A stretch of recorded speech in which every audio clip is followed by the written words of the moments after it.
Hi everyone, I am Dr. Ravichandra Janapati, Professor of EC Department, SR University, Warangal. In today's lecture, I am going to deliver talk on Introduction to Brain-Computer Interface and its application.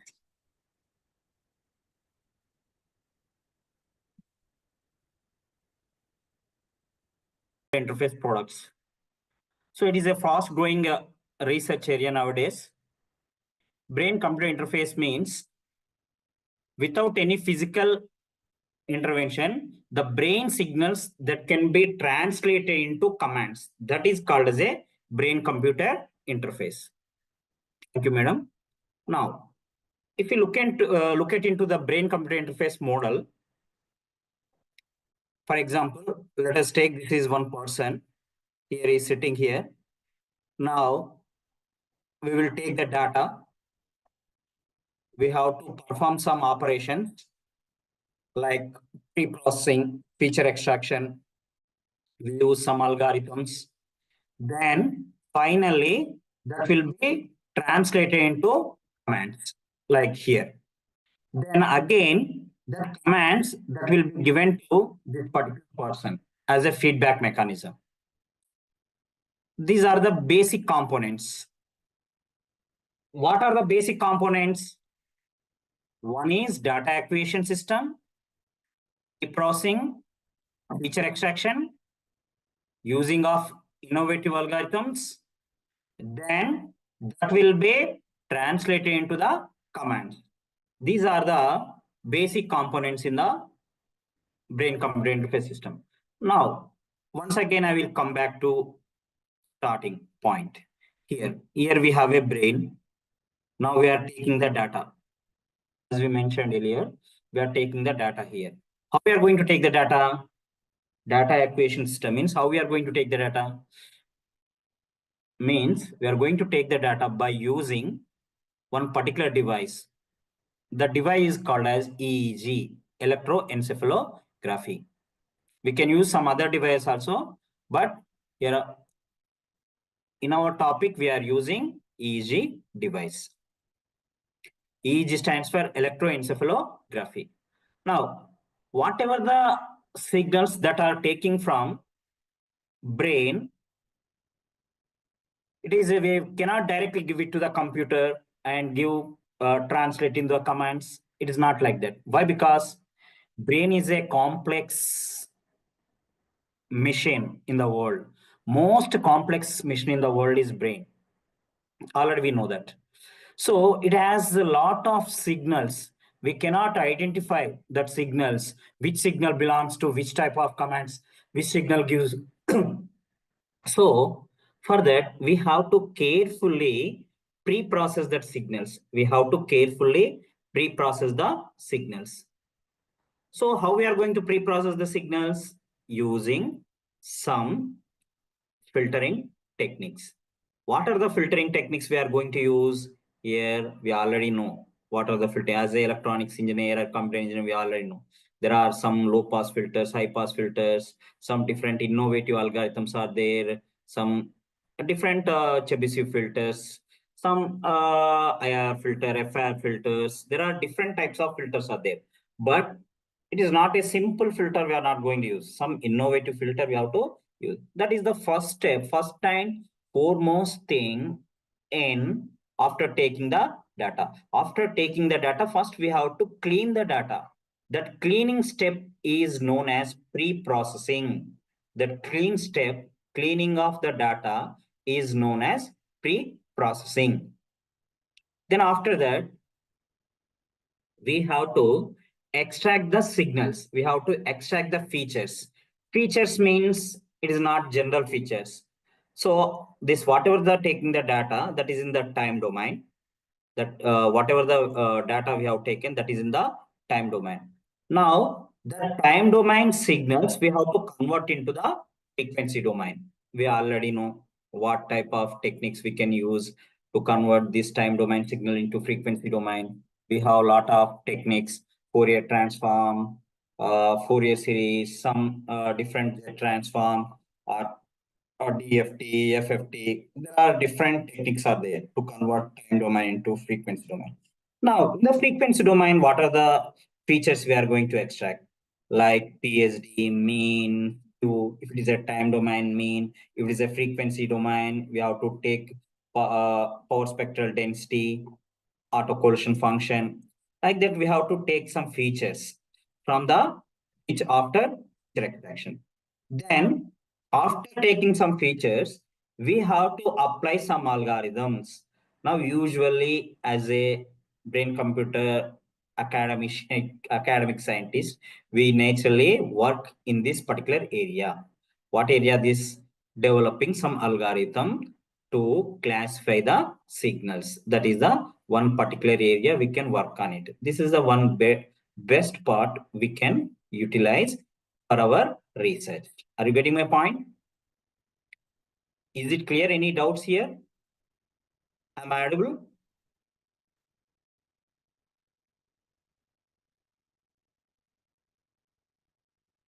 Okay. Yes.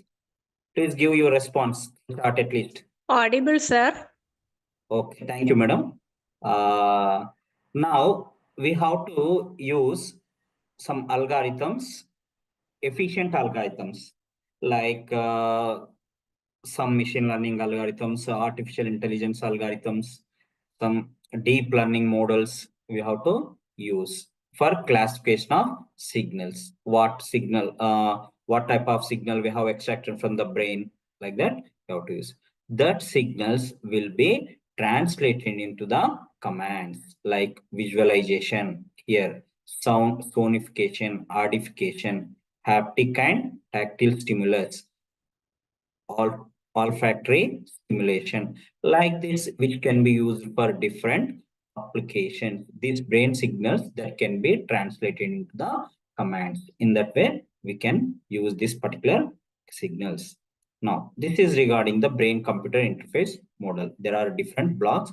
Here I have explained different blocks. Now, after that, here, these whatever the signals that will be again given the feedback to the particular person. Why? Because to improve that particular thing.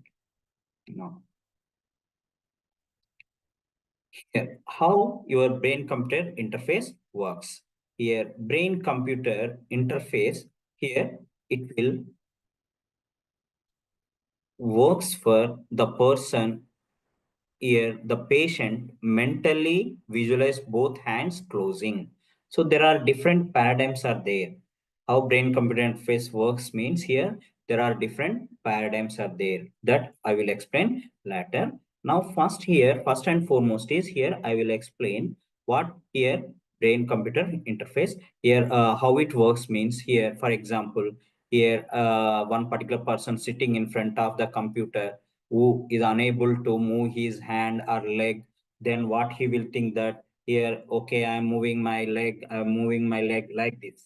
Here, he is a person, is a one person, is just sitting in front of the computer, and he think that I'm moving my left hand. Is thinking. The patient mentally visualizes both hands are closing like that. Both hands are closing. When he feels both hands are closing, then it generates one particular type of signal. When that particular person, when he releases that, he mentally visualizes, release this that particular hands at that in that particular point also here that will be another thing here. It also generates that type of signals like that.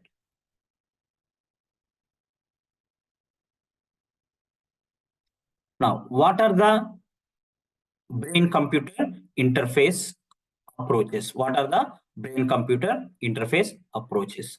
Here, brain computer interface.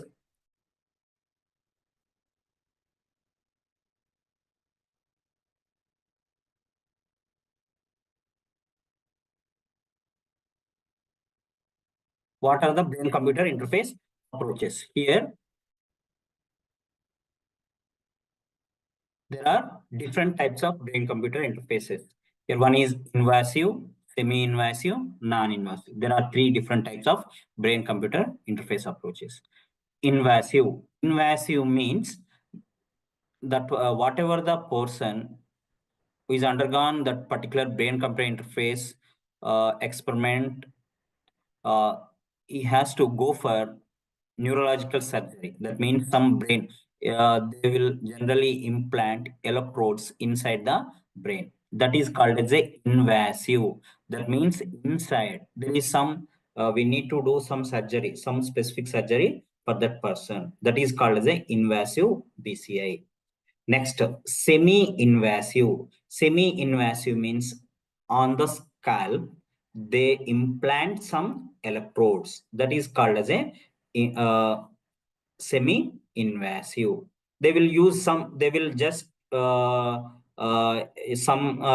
types of pins they will keep inside your brain, just implant. They are not, we will not go for any surgery, but they will implant some type of pins inside, implant inside your brain. That is one, that is semi-invasive. Next, another type is non-invasive. That is another thing is non-invasive. Non-invasive means here that particular person here we are unable to they will just keep on the brain but there is no, they will not implant anything on the inside the brain. That is called as a non-invasive BCI approach. That is another type of approach. These are the three different type of approaches. One is invasive, another one is semi-invasive, another one is non-invasive. Here in the invasive means some surgery, semi-invasive means some implant, non-invasive means some MRI, EEG. These are the things we are going to use.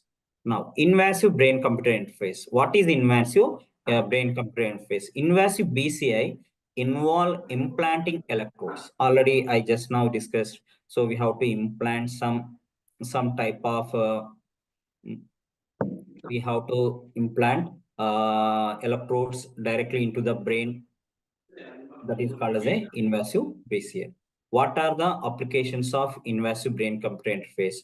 Restoring motor function, example, controlling prosthetic limbs for paralyzed individuals, therapeutic uses, advanced communication for locked-in patients.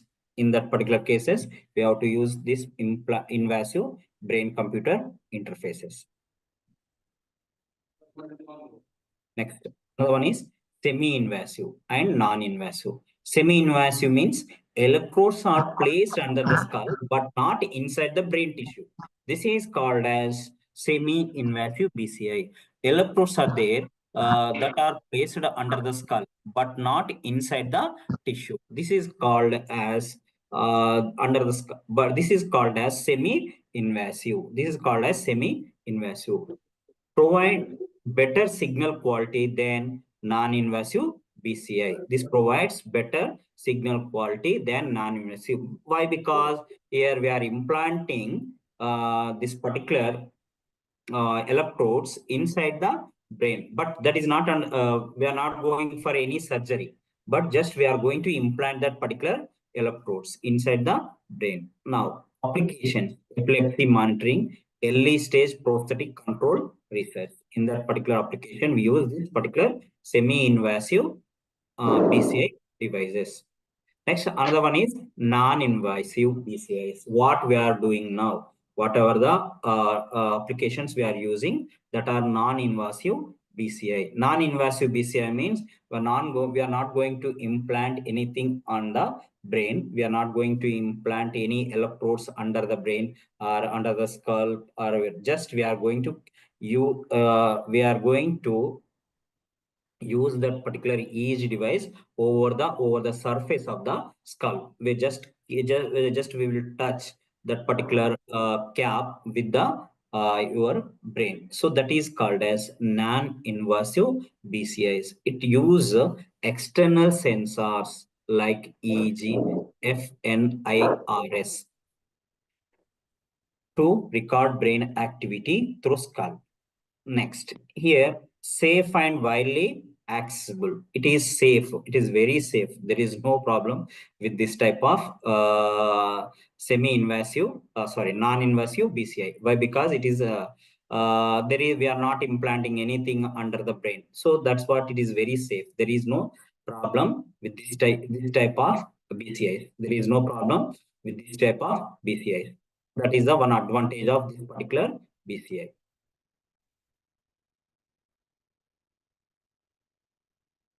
Next, importance in various applications. What are the application we are going to use in this particular brain-computer interface? What and where we are going to use? In effective computing, one is the area. Mental health monitoring. This is a very much interested area, which is aligned with our FDP, which is our topic of the FDP. So mental health monitoring. For example, one particular person yesterday, the sir, most of our speakers discussed regarding sleep monitoring. Yesterday, Ganesh Nayak, and previous second day, our Bapiraj sir told that here some they discussed regarding sleep monitoring discussion. So, so in that cases, some psychological or some mental related problems, we use this particular EEG device. Mental health monitoring also, we can use this particular device, mental health monitoring. Next, another one is neurofeedback and self-regulation. So in the neurofeedback mechanism also, we use this particular device, neurofeedback and self-regulation. For example, to control your devices or prosthetics or something, we use this particular device. Next, another one is assistive technologies. What is assistive technology? This is also very important. Recently, we got one funding projects under SERB. Recently means in 2019, that is completed. Okay, but in that project, we are going to control the mouse without using brain-computer interface application. So in that, what we have to do, we use the same EEG, and that EEG will take the data from 32 channel EEG, and we pre-process the data, feature extraction. Then after that, that will be translated into the commands, and without without any person who suffers from neurodegenerative problems like ALS, or any problem, who cannot move his hands or legs or what, in that case, we can use this particular applications. These assistive technologies can be useful. Next, human robot interaction. This is also human machine interface, where here one particular person here, he directly without giving any signals, he will directly inform to the he can control one particular devices. Another one is market research and advertising. So this is also one of the important area we can use EEG. So you may get the doubt that, sir, how we can use this brain computer interface in market research and all those things. So anybody got any idea how we can use this brain computer interface in market research? Anybody?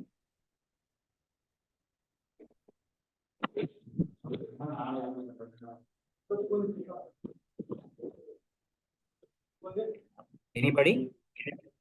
So we have one device that is called as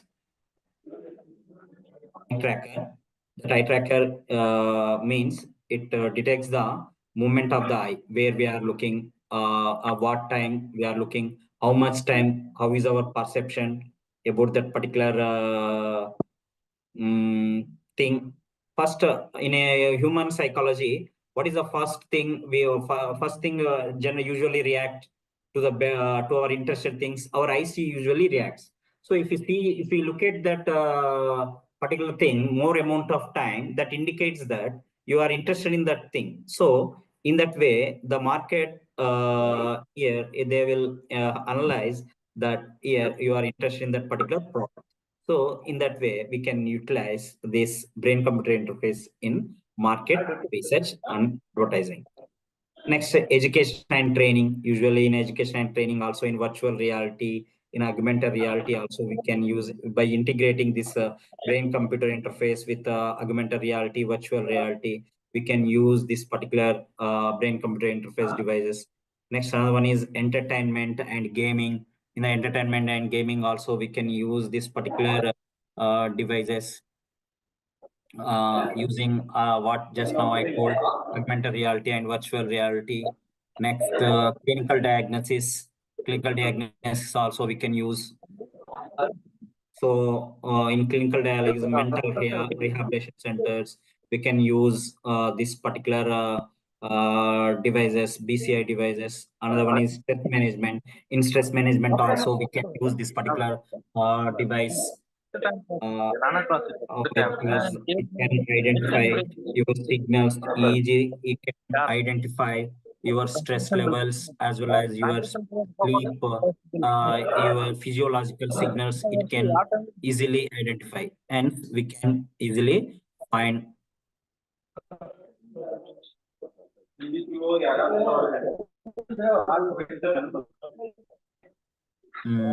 participants. Some participants are, who is that?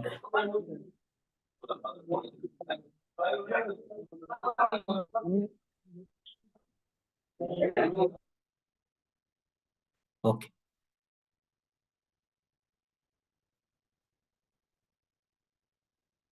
No, okay.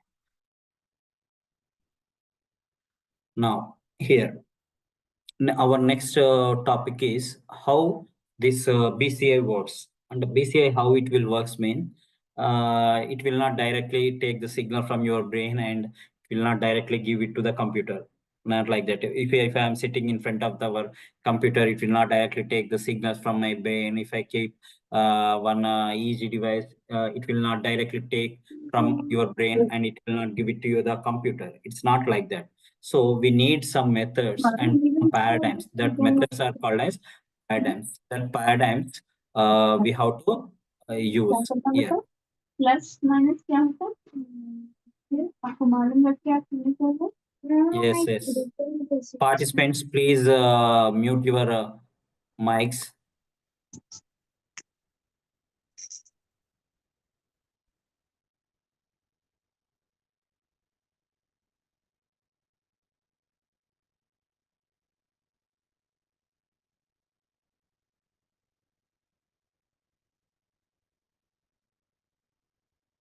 Now BCI paradigm.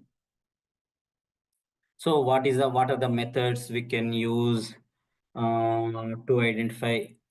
What are the methods we can use? That methods are called as paradigms. Paradigm is a method to identify the signals in the brain. So we have to follow some procedure or method to detect the signals in the brain. So that is called as a paradigm. How and what type of data will be recorded? So there are different types of paradigms we normally have. One is SSVEP. That first one is SSVEP. That is steady state visually evoked potential. Next, second one is motor imagery. Third one is P300. Fourth one is hybrid. So first one is steady state visually evoked potential. Second one is motor imagery. Third one is P300. Fourth one is hybrid. Hybrid means the combination of any above two methods. So first, I will discuss about what is steady state visually evoked potential. So steady state visually evoked potential, shortly we can call it as SSVEP, where EEG signals recorded is the direct resultant of the visual stimuli presented. So there are some visual going to be present on the screen. So for example, it's like blinking, just like it is one particular thing is blinking on the screen. Now it is flickered with some frequency. It is, if you take anything, you have a screen in front of you, it will just, here it is flickering. For example, it is flickering, then it what frequencies. So there are different flicker frequencies are there. So if you look at one particular flickering frequency, that results one type of signal. If you look at another flickering frequency, it will generate another type of signals. That is the like that we can extract the signals. That is the steady state visually evoked portions. Visual stimulus will flicker at a different frequency in alpha range, and this allows separation of the stimuli. So that is called as a steady state visually evoked potential. So now this particular thing, whatever the signals are there, that will be flickered at different frequencies. That will be flickered at different frequencies. That frequencies here you can classify. That is called as a visual steady state visual evoked potentials, SSVEP. So the advantages, it is SSVEP, no training needed. That is the first advantage. Not much training is required. Second one is it is high accurate. Second one is it is high accurate. Disadvantage. Coming to the disadvantages, here irritation due to flickering stimulus. So, if, for example, if anything flickers, that means blinking. Flicker means it is blinking with some frequencies. For example, here it will flicker with like this. Something flicker with some frequency like this, like this. Some flicker with some different frequency. Anyway, one patient is also a patient. Only patients can use this brain-computer interface devices. If patient sitting in front of that flickering and if you see that particular device or that flickering machine, then what will he feel? Usually feel irritated. So that is the one major disadvantage of this particular SSVP paradigm, and also high latency. Next, another paradigm is motor imagery paradigm. Motor imagery is a simple paradigm. So just now we have discussed where one particular person imagine is closing. Right hand is closing, and releasing. When he feels or imagine or visualize, if he is closing that hand, it will generate one particular type of signal. If he imagine is opening his hand, it will generate another type of signal. In the similar way, if he imagine his left hand closing, it will generate one particular type of signal. If he is imagining his left hand is releasing, it will generate another type of signal. So this is called as motor imagery signal. Regarding advantage, it is less time taking in term of training. It takes less time for the participants, those who are under experiment. That is a one advantage. Next, it provides more realistic approach. It is a realistic approach. Why? Because even though he is a patient, visualization is not a problem for him. Just he is visualizing that I'm moving my left hand, moving left hand. Just visualizing that left hand, and visualizing right hand. I'm moving my right hand, right hand, right hand. So there is no problem with this type of method. Disadvantage: motor imagery has high latency due to dwelling time. So because of some, why? Because he has to imagine. Visualization will not happen within short span of time. It will take some time. If you want to visualize something or some thing, it will take some time or some minimum some amount of time. So that is the major disadvantage of this motor imagery paradigm. It is visually here, it is shown like this. So left hand, right hand, left foot, right foot. He is visualizing that. I am opening my left hand, I am opening my left hand, opening, just he will visualize left hand. And I am moving my right hand, moving my right hand, moving my right hand. Like that, he will visualize. I am moving my left foot, I am moving my left foot, is visualized like that. I am moving my right foot, I am moving my right foot, like that also will visualize. So based on that, it will generate some signals. Now, here I am going to give you one best example of motor imagery paradigm. Look at this.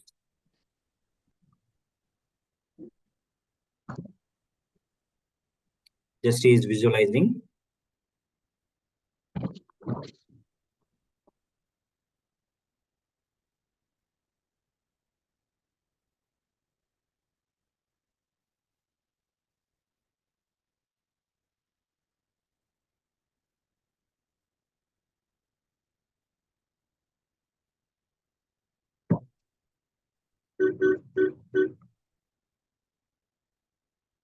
Nice music. But what we can extract from this video is that one particular here one person is there, is unable to. ಎರಡು ತಾಸ ಅವ್ರು ಹಾಕಿ ಹಿಡ್ಯಾಕತ್ತಿರ್ತಾರ ಹೆಂಗ್ ಸಿಗ್ತಾನ ಹಂಗ್ change ಮಾಡ್ಬಿಟ್ರ ಇಡೀ ದಿನ ಅದ ಆತು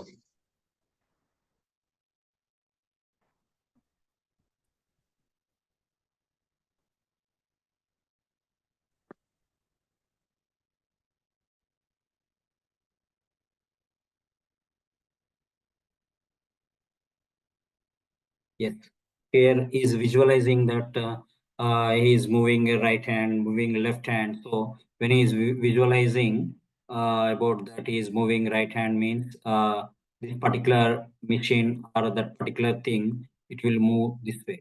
Once again, you just look at this.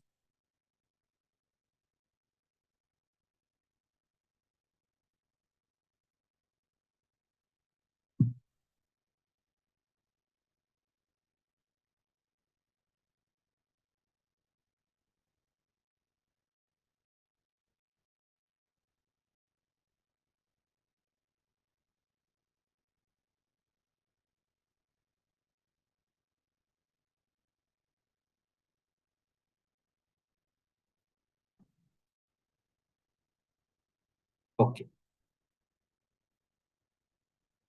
Next, another type of paradigm is P300 paradigm.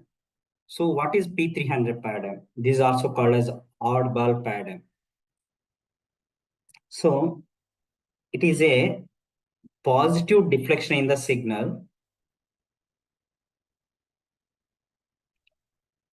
after about 300 milliseconds of the presentation of the stimulus. P300 means a deflection after 300 milliseconds, which is positive. P indicates is positive. And some another type also there. N is also there. N means negative. P means positive. If you observe this, any odd thing happens. For example, suddenly some person just shouted. What will happen? In my brain, there is a huge spike in the signal. Why? Because that shouting is odd to me. Anything which is not a normal thing happen, usually there is a spike in your spike signal in the brain. So that is called as a P300. Here, what is P300? Just now I given one example, but that will not happen naturally. Why? Because no one will shout and give a diffracted signal, positive P300 signal. It will not like that. So we add some different experiments are there. What is that? In that one is oddball paradigm. So here there are different things will happen. In that, one odd thing also happens. When odd thing happens, your brain reacts, or in your brain, some deflection will happen. So that is called as a oddball paradigm or P300 thing. So this P300 paradigm is mostly oddball paradigm, where this positive deflection is the result of the Identifying the target among distractors. Next, P300 advantages. It is high accurate as well as training is not required. Training also not required. Much training is not required, and moreover it is high accurate. So what are the disadvantages of this particular method? So it is time consuming paradigms. User has to focus on the selection of array, long time for classification of P300 responses. It is a time consuming. Why? Because normally odd things will not happen regularly. So this is P300.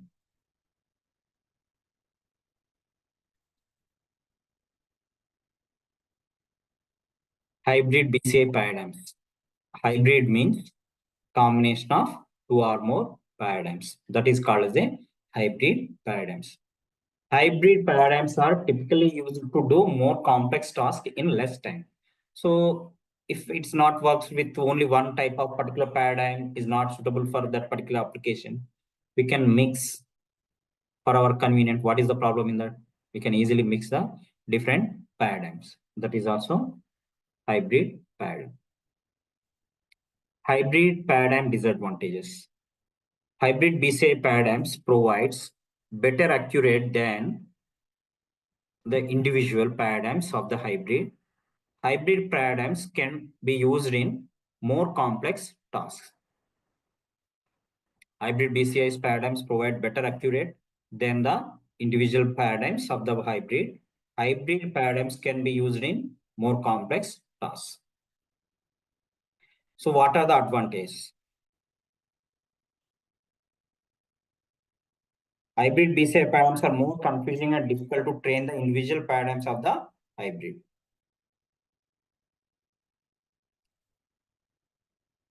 So here hybrid of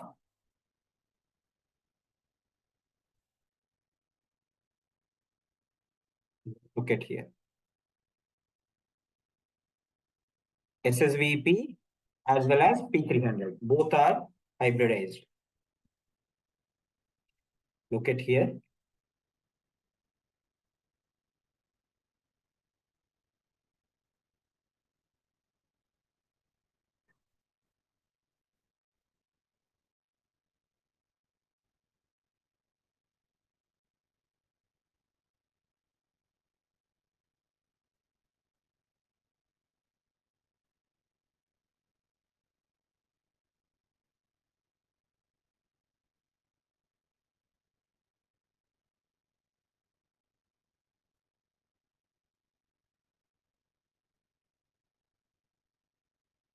This is regarding hybrid BCI.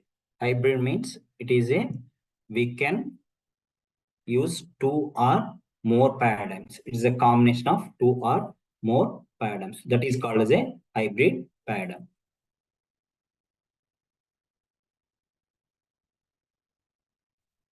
Now, how this BCI can be used in natural language processing? There are different applications are there, but in our topic, we are going to discuss about natural language processing. Natural language processing means processing of the natural signals. What are the natural signal? Speech, okay now, words, these are the natural signals. So here there is a signal acquisition. Usually you take the signal from the brain.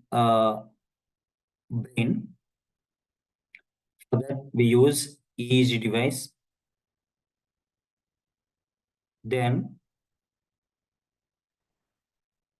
the signal will be given to one classifier. We have to train one particular model. That model gives some classification that again will be translated into words. where natural language processing comes into the picture. Brain signal that can be translated into the words by using natural language processing techniques. Here I am not talking much about the natural language processing, but how we can use BCI in natural language processing applications. So this review paper published in IGI Global Publishers, along with my BTech UGR students, we have published one paper in this concept. So here, this is the brain signal. This brain signal will be acquired through EEG that will be given to the classifier. This classifier will be given to one particular signal processor, and that will be converted into the text. Now, look at here. This person is unable to speak, unable to write. Is unable to write. Why? Because it's just simply is suffering from neurological disorder problem. Let us assume that. Now, what we have to do? We have implanted one particular EEG device here. We have implanted one particular EEG device here. That EEG device, and what it will do here, that EEG device here, that will be translate is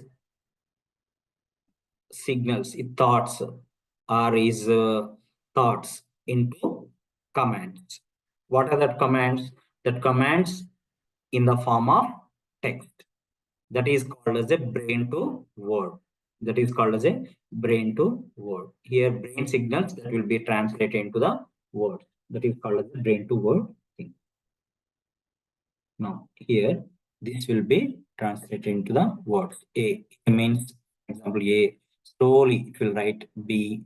It will write C. It will write D. It will write D, E, F, G, H, V, U, H, I, J, K, L, M. Like that, it will write. So this is regarding natural language processing. Now, in a similar way, we can use this brain-computer interface in assistive technologies also.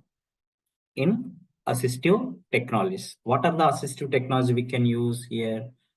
Now I told that in the control of mouse. In the controlling of mouse also, we can use this particular brain-computer interface. So here, first, what we will do, we will capture the brain signal. If it is a real time, we will take from the EEG device, or if it is a simulation part, we have to take it from the existing data set. Then after that, we use signal processing algorithm, which is very, very important. Then this signal will be given to some signal processing algorithms. Signal processing means some artifact removal techniques. Where we use some artifact removal techniques. Then feature extraction. Feature extraction means here feature extraction. Then after that, classification. Then your application interface. Then followed by which can be given to some devices. This is called as a implementation of your thing. So we can control the devices. We can control the devices like smart home, robotic arm, wheelchair, drone control, web console control, etc. So with this, we can control the external devices here. So in that way, we can use this brain computer interface in assistive technologies. Here methodology. For that, we use capturing of brain signals. We take some existing data set, which is from BCI competition data set 2A and 2B. So 2 days back, Rahul Chaurasia sir told that the begin for the BCI experiments or BCA work, we have to start with some existing data sets. Existing data set, in that one standard data set is BCI competition data set 2A and 2B. I think Shankar asked this question. Shankar is there?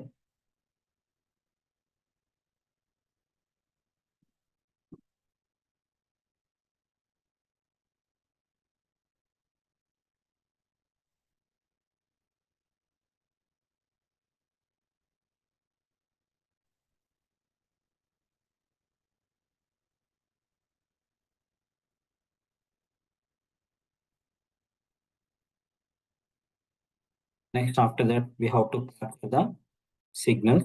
Then we will apply to signal processing algorithms. Then feature extraction. Then classification using MDNN algorithm. Then we will give it to the application interface. Then we will give it to the application, which can be used to control the cursor.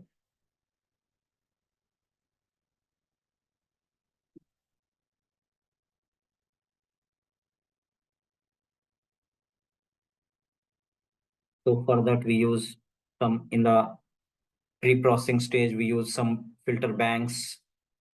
So this work done by our research scholar Srinath.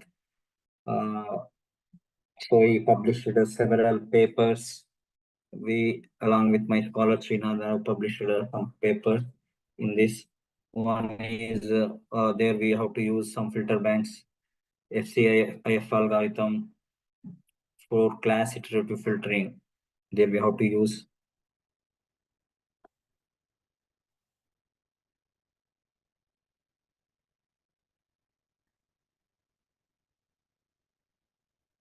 So in that, modified deep neural networks, we have to use as a classification technology. A modified DNN classifier used for motor imagery classification with 4 class FBCSP features. The deep neural network architecture is adapted to handle the input data from FBCSP, designed for efficient and accurate MI signal classification. We have proposed one method. The advantage of the proposed method is, which is the efficient and accurate for MI signal classification. Then convolution layers for spatial feature extraction, fully connected layers for high level feature learning and classification, dropout regulation to prevent overfitting. So in that, we need to use pre-processing algorithms which can remove noise and artifact from EEG signals. We use some feature extraction techniques which can extract discriminative features for classification. We use modified DNN classifier, classify pre-processed signals into motor imagery tasks. And after that, we need to train the classifier on labeled data. Testing, evaluate the classifier's performance on unseen data performance. After that, performance evaluation, analyze classification accuracy and other metrics. So this is the workflow diagram. In that, first we have to pre-process the data. Then we have to take the feature extraction. Then followed by modified DNN classifier. Then training. Then testing. Then performance evaluation. So these are the steps in implementation of modified DNN classifier for cursor control. So for that, the data set that we have taken is from BCI competition for dataset 2A and dataset 2B. It can be downloaded from this website. you just check or copy this website www.bbci.de/competition/sport.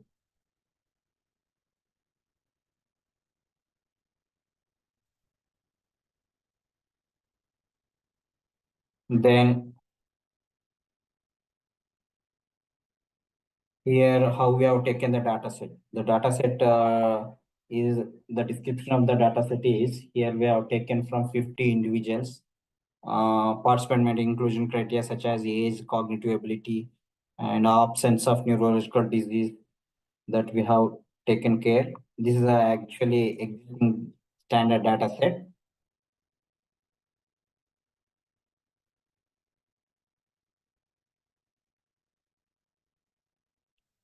EEG, next after that, experimental setup and protocol testing. Emotive insight and EEG, emotive insight EEG headset was used for data acquisition. It has 5 EEG channels,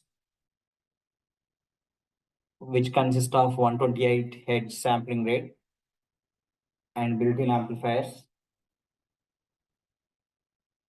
Dry EEG electrodes were used. The headset also includes accelerometers and gyroscopes for capturing head movements.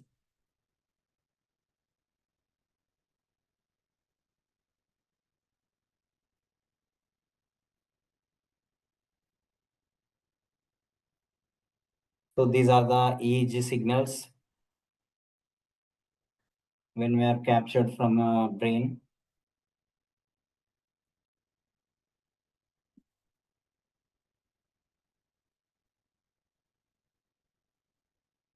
These are the results we got.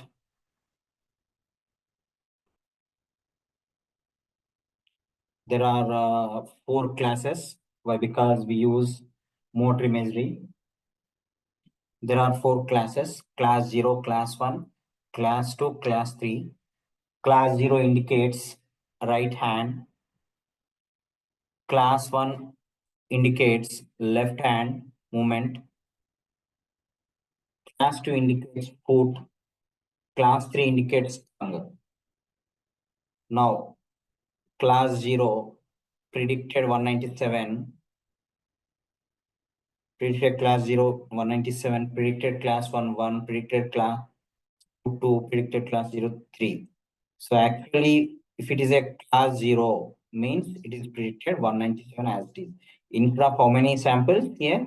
197 plus 3, that means 200. So only these 3 samples are wrongly predicted as a class 1 and class 2. If you look at class 1, that means left hand movement, left hand movement. Here, predicted class 0 is 2.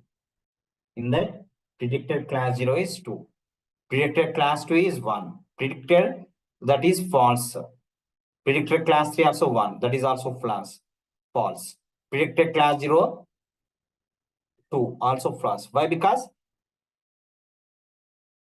it is actually class 1. Hence, 176 exactly predicted. Next, coming to class 2, that means foot. So here, class 1, class 0, wrongly predicted 1, class 3, wrongly predicted 1.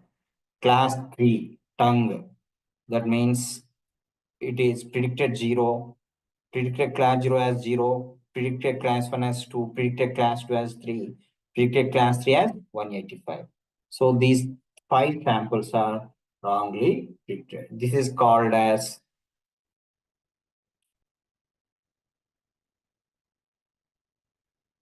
true or false negative, false positive, sorry.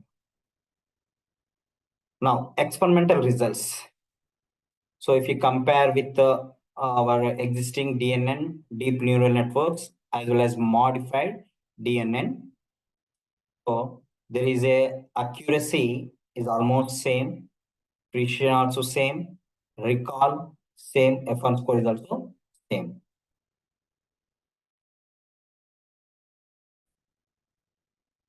Now, proposed modified DNN. If you consider modified DNN, then compare with DNN, Here the accuracy 98.575.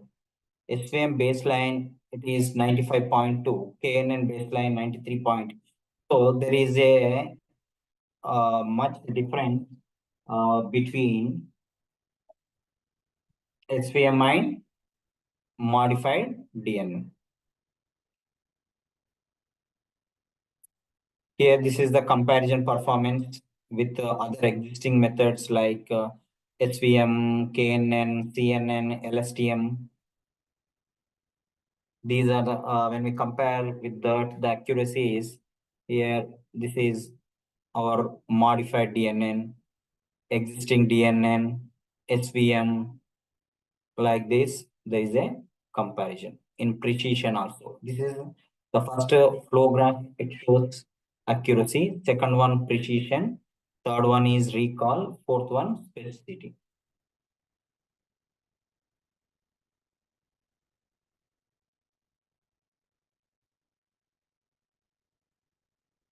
Next, performance comparison. Regarding performance comparison,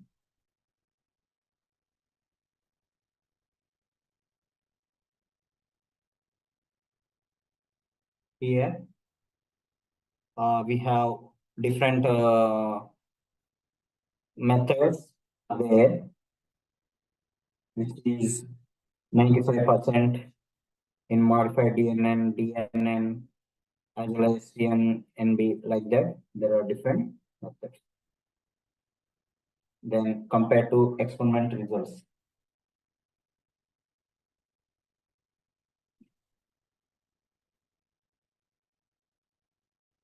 These are the experiment results.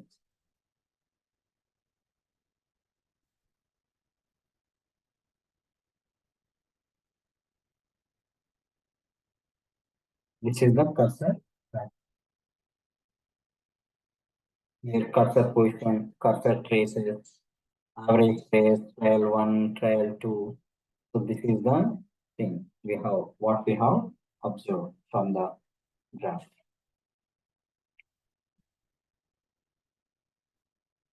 So this is regarding application of brain-computer interface using modified DNN algorithm. So here usually we'll get good results. Why? Because we have used some advanced modified DNN algorithms. So this is work done by our scholar.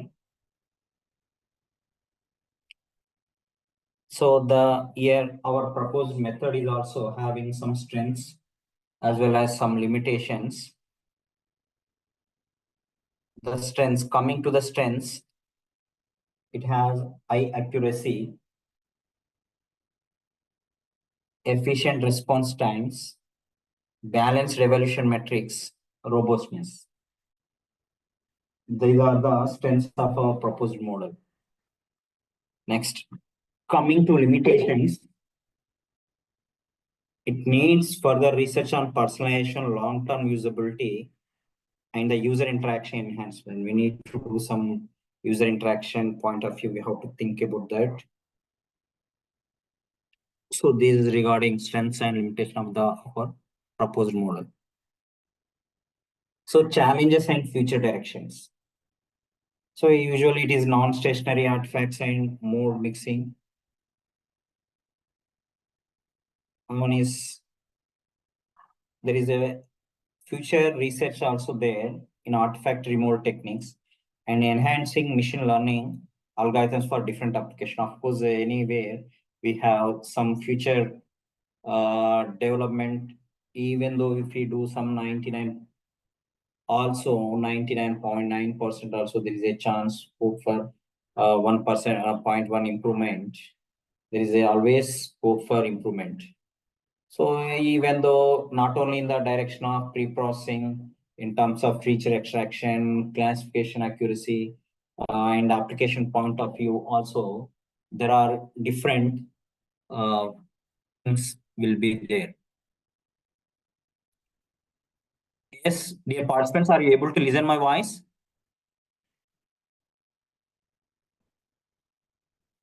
Yes.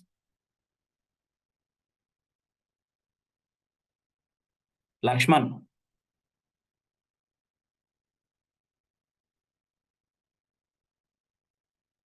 Yes, sir. Okay. Audible. My voice is audible. Yes, sir. Yes, sir. Everything is clear, sir. Clear, huh? Everything is clear, sir. Okay. Thank you. Thank you.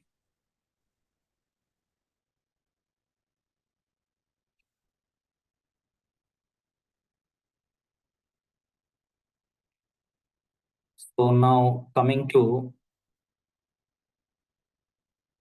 we use 4-class iterative filtering and 4-class filter bank, common special filter pattern for EEG signal processing.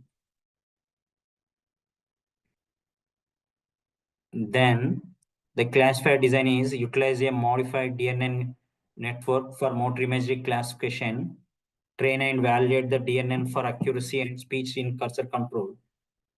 Then coming to feature extraction, apply FB, CSP for feature extraction, capturing discriminative features for real-time task. Integration and testing, we integrate IF with the FBCSP and the modified DNN into a comprehensive BCI system.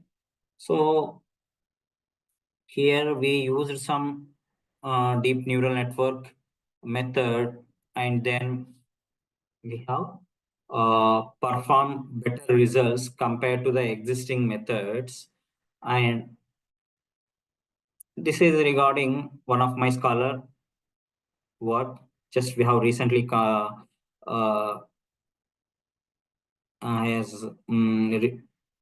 is going to give his presentation on next week most probably. So almost his work completed and is